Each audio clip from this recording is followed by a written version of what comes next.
Welcome to फिजियप academy solution.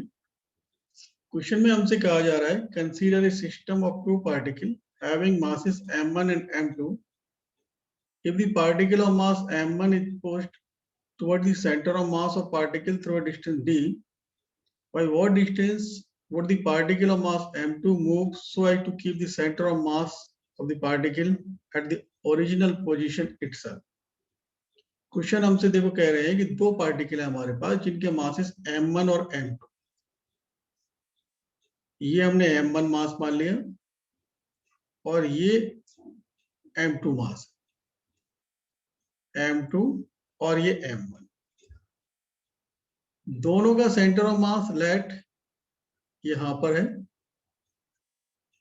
अब इनका कहना है कि अगर हम m1 मास को d distance centre of mass की तरफ शिफ्ट कर दें, यानी m1 यहां पर शिफ्ट कर दें, ये इतना d,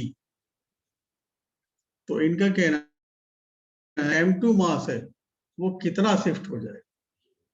देखिए सबसे पहले हम चलते हैं, सेंटर ऑफ मास का प्रॉपर्टी होती है कि जिन मासेस का हमने centre of mass find out किया है तो सेंटर ऑफ मास के अबाउट जो डिफरेंट मासेस हैं उन सब का जो वेट है, इसको ध्यान से सुना बच्चों, जो भी हमारा सेंटर ऑफ मास है वो सेंटर ऑफ मास के अबाउट जो डिफरेंट मासेस हैं और डिफरेंट मासेस का जो वेट है उस वेट का टॉर्क सेंटर ऑफ मास के अबाउट उस टॉर्क का वेक्टर सम 0 होता है।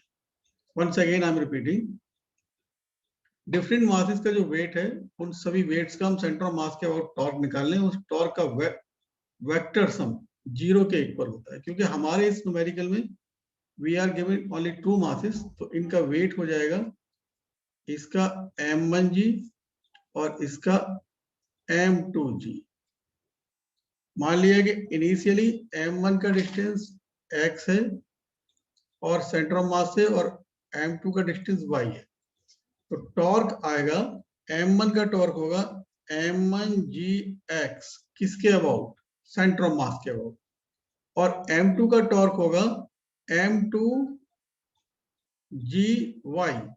टॉर्क आप जानते हैं force multiplied by perpendicular distance of the line of action of the force from the point. कौन सा पॉइंट, जिस पॉइंट के अबाउट हम टॉर्क फाइंड आउट करना चाहते हैं। हम देख रहे हैं कि सेंटर ऑफ मास के अबाउट हम टॉर्क फाइंड आउट करना चाहते हैं, तो m1 का वेट m1g, तो m1 का लाइन ऑफ एक्शन ये हो जाएगा और इस लाइन ऑफ एक्शन से सेंटर ऑफ मास का परपेंडिकुलर डिस्टेंस x। वैसे ही m2g का सेंटर ऑफ मास से परपेंडिकुलर डिस्टेंस y, तो ये दोनों टॉर्क इक्वल बट अपोजिट होने चाहिए, तभी इन दोनों का रिजल्टेंट 0 बनेगा। यानी ये हम कहेंगे कि इस केस में जो हमारा g है वो कैंसिल हो जाएगा, यानी m1x is equal to m2y। अब हमने क्या किया कि m1 को इस पोजीशन पर ले आए, तो अब जो ये डिस्टेंस हो जाएगा वो हो जाएगा x माइनस डी। इसका मीन्स ये हुआ कि अब m1 मास का डिस्टेंस सेंटर ऑफ मास से कम हो गया, और इस सामने वाले फॉर्मूले के पॉइंट ऑफ व्यू से हम कह सकते हैं कि मास मल्टीप्लाइड बाई मास का सेंटर ऑफ मास से डिस्टेंस, इन दोनों का प्रोडक्ट कांस्टेंट रहना चाहिए। तो इसी कंडीशन को फॉलो करने के लिए m2 mass centre of mass की तरफ कुछ डिस्टेंस शिफ्ट हो जाएगा। मान लिया हमने ये कि ये z शिफ्ट हो गया, तो ऑब्वियसली अब ये डिस्टेंस हो जाएगा y माइनस जेड। तो कुल मिला के हमें ये z ही फाइंड आउट करना है। तो अब जब दोनों मासेस m1 और m2 के नए पोजीशन आ गए, तो नए पोजीशन के पॉइंट ऑफ व्यू से भी हमारा जो टॉर्क 0 होने वाला कंडीशन है वो सेटिस्फाई होना चाहिए।